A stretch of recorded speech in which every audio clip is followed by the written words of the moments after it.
ఉపాధ్యాయుల బదిలీలను ఇష్టారాజ్యంగా చేయకుండా ప్రత్యేక చట్టం తీసుకొచ్చేందుకు ప్రభుత్వం ముసాయిదాను వెలువరించింది. వెబ్సైట్ ద్వారా ఈ నెల 7 వరకు సలహాలు, సూచనలు పంపించాలని సూచించింది. మే 31 నాటికి 8 ఏళ్ల సర్వీసు పూర్తి చేసుకున్న ఉపాధ్యాయులు, 5 ఏళ్ల సర్వీసు పూర్తయిన ప్రధాన ఉపాధ్యాయులు తప్పనిసరిగా బదిలీ కావాల్సి ఉంటుందని పేర్కొంది.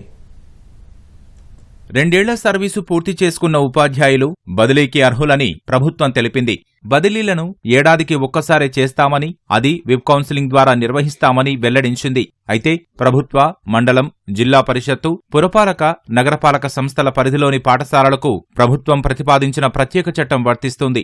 ఆదర్శ పాఠశాలలు, ఏపీ రెసిడెన్షియల్ విద్యాసంస్థలు, కేజీబీవీలు, సొసైటీలు, ఇన్స్టిట్యూషన్లకు ఇది వర్తించదు. ఉమ్మడి జిల్లాల ప్రాతిపదికన సీనియారిటీ జాబితాను తీసుకుంటారు. ప్రాథమిక నియామకం లేదా పదోన్నతుల ద్వారా నియామకం చేసేటప్పుడు కేటగిరీ 3, 4 ప్రాంతాల్లో పోస్టింగ్ ఇస్తారు.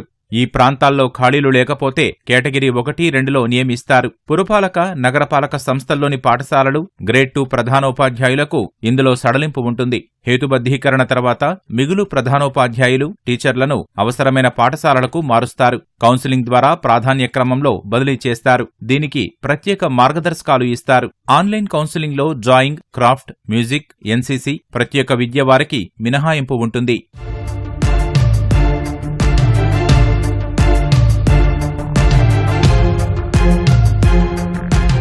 ఉపాధ్యాయులకు ఎన్నికలు, జనగణన, ప్రకృతి వైపరీత్యాల విధులు తప్ప బోధనేతర పనులు అప్పగించకూడదని ముసాయిదాలో ప్రభుత్వం పేర్కొంది. మే 31 నాటికి 2 ఏళ్ల సర్వీసే ఉండే ప్రధానోపాధ్యాయులు, ఉపాధ్యాయులకు బదిలీల నుంచి మినహాయింపు ఉంటుంది. అభ్యర్థన చేసుకుంటే బదిలీ చేస్తారు. బదిలీలపై గ్రీవెన్స్ తర్వాతే కోర్టుకు వెళ్లాలి.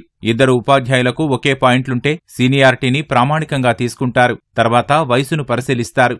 ఉపాధ్యాయుల బదిలీలకు సంబంధించి ఏప్రిల్ 24 నుంచి 28 వరకు పోస్టుల హేతుబద్ధీకరణ చేస్తారు. అదే నెల 29న ఖాళీలు చూపుతారు. ఏప్రిల్ 30 నుంచి మే 3 వరకు బదిలీలకు ఆన్లైన్ దరఖాస్తులు స్వీకరిస్తారు. ఏప్రిల్ 16 నుంచి 20 వరకు ప్రధానోపాధ్యాయులుగా, మే 26 నుంచి 30 వరకు స్కూల్ అసిస్టెంట్లుగా పదోన్నతులు ఇస్తారు.